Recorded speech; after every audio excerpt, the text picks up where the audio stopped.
างามแท้เด้น้องเอ๋ยจะหาสาวใดเปรียบเปย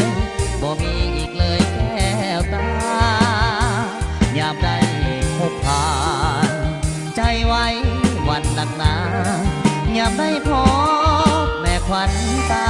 จิตใจใฝ่หายิ่งนาผิวพองพันเปรียบเหมือนพระจันทร์ใสส่องงามสมกับคำยกย่องหลายคนหมายปองว่างามกิริยาสุดแสนสง่าน่าคาให้ได้พบก็ลงมักปักใจแม่ขวัญสีวีสาวไทยถ้าหลวงคนสิใครคันเกินแสนงามน่าเบิ่งเมื่อเมาถึงแล้วอยากนั่งไกลอยากเด็ดอยากดอกสาวห้องขยอมฝากไว้เดือทางให้สางมันโพดกุ้งคำปายบ้านแก่ขวัญใจเมืองปากเซ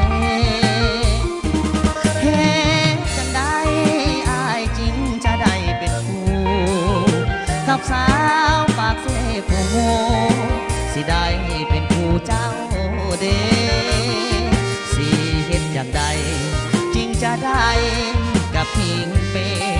ได้ห่วมสุขกับสาวเซบอกอายเด้แม่ขวัญสีว่า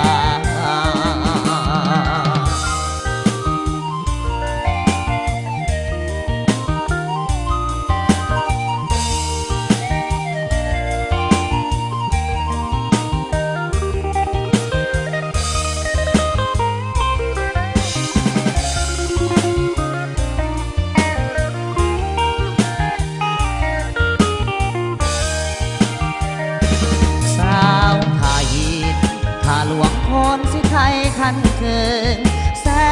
งงามสงามน่าเบิ่งเมื่อมองถึงแล้วอยากนั่งไกลอยากเด็ดอยากดองสาวห้องขยอมปากไว้เดือดทาให้สางน้ำมันพรมกรุงขับไปบ้านแก่ขวัญใจเมืองปากเซเฮ้จังได้อายจริงจะได้เป็นคู่กับสาวปากเซผู้โหสิได้เป็นผู้เจ้าเดสิเฮ็ดอย่างใดจริงจะได้กับขีดเปได้ความสุขกับสาวเซบอกอายแน่เดแม่ขวัญสีว่า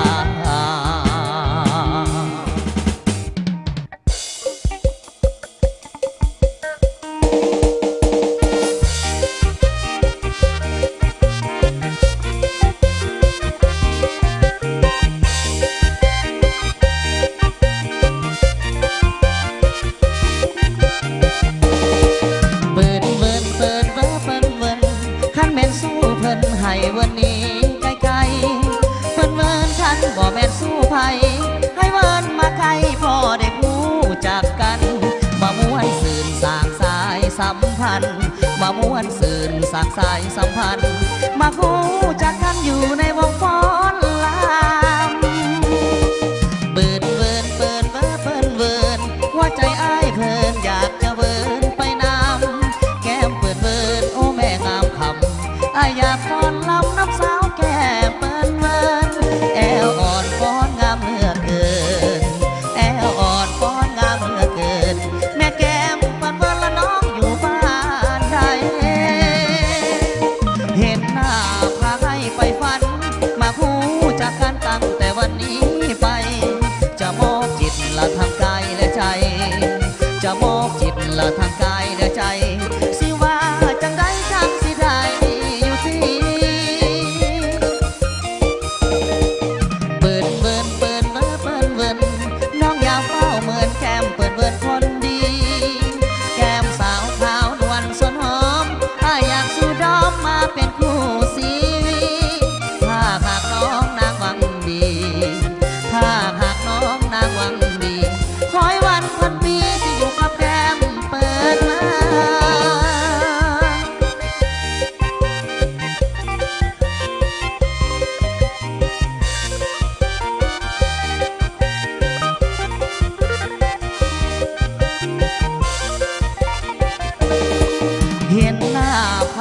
ใฝ่ฝันมาคู่จากกันตั้งแต่วันนี้ไปจะมอบจิตละทางกายและใจจะมอบจิตละทางกายและใจสิว่าจังได้จังสิได้อยู่ตีเปิดเมินเปิดเบ้อเปิดเมินน้องอย่าเฝ้าเมินแก้มเปิดเมินคนดีแก้มสาวขาวนวลส่วนหอมถ้าอยากสู่ดอกมาเป็นคู่สี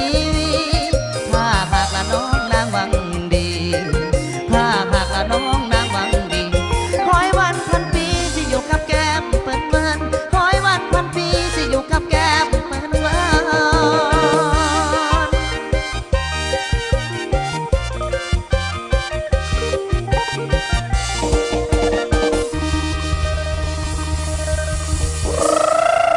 วันหลายเสียงตบมือดังๆสุดๆขอบใจสำหรับพิธีกรผู้ดังครับบทเพลงนี้อยู่ในอัลบั้มการสู้กับแกเป็นเวิร์ดนี้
าสวนกันกลางวง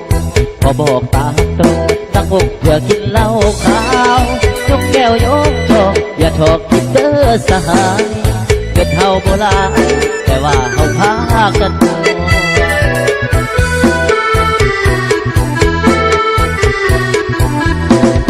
เบาเรื่องสุรา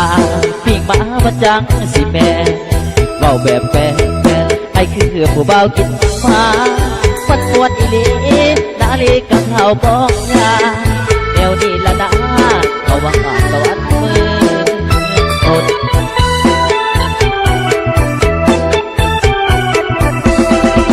เมียไผ่ตามมาใส่ว่าเขาลูกบอดสาวน้อยงามงอนยืนพอแล้วก็แตกเบิ้งเบิ้งเมียป้อยด่าบังหาเสียงดังพดเบิ้งจนบ่อยากเกินตื่นเหล่าขาวลงค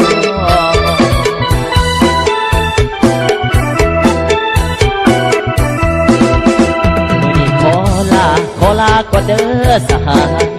ยกมือบายบายอย่าตายพร้อมเราบอกยาเก็บแก้วเก็บดอกสิออกเมื่อเด้อการงานนี่เมียบ้างขอลาก่อนเด้อสาวไว้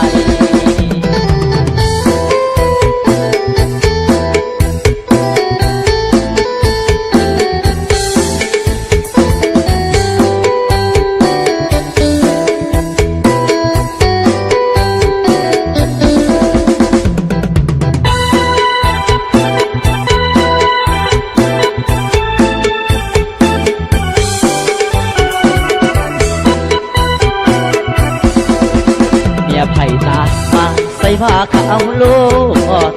สาวน้อยกลางก่อนยืนโฟนก็แตกเบิ้นเบิ้นเมียป้อยจ้าบังหาเสียงดังพดเบิ้น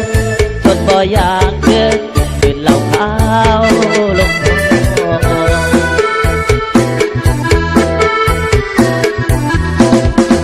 อนี้ขอลาก่อนเด้อสหายยกมือบายบายอย่าตายพร้อมเราบอกยาเก็บแก้วเก็บจอกสิออกเด้อการงานมื้อนี้เมียบ้านขอลา